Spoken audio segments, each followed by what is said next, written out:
Ang lihim para sa isang katulad kong manggagawa, ay ang kakayahang magputol ng mga tiles, at salamin sa isang kisapmata, at ito ay sa pamamagitan ng paggamit ng multitasking na ballpen na ito. Hindi lamang ito nakakatipid, ngunit binabawasan din ang abala sa paggamit ng mahirap at masalimuot na mga pamutol ng tile ng salamin. Ang ballpen na ito para sa pagputol ng salamin, ay angkop para sa mga proyektong pang-construct, paggawa ng sahig, interior decorating, at pag-install ng aluminum kahoy. Madali kong magagawa ang pagputol ng tiles, salamin nang hindi nauubos ang aking lakas. Sa ilang linya lang, mabilis akong nakakapagputol ng mga glass tile, kahit malalaki, at mahahabang tiles, na may matatalas na hiwa.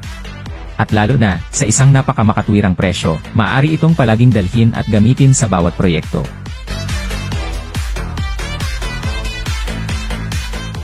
Ang lihim para sa isang katulad kong manggagawa, ay ang kakayahang magputol ng mga tiles, at salamin sa isang kisapmata, at ito ay sa pamamagitan ng paggamit ng multitasking na ballpen na ito.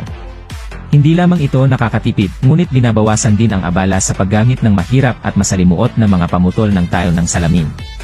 Ang ballpen na ito para sa pagputol ng salamin, ay angkop para sa mga proyektong pang-construct, paggawa ng sahig, interior decorating, at pag-install ng aluminum kahoy. Madali kong magagawa ang pagputol ng tiles, salamin nang hindi nauubos ang aking lakas. Sa ilang linya lang, mabilis akong nakakapagputol ng mga glass tile, kahit malalaki, at mahahabang tiles, na may matatalas na hiwa. At lalo na, sa isang napakamakatwirang presyo, maaari itong palaging dalhin at gamitin sa bawat proyekto.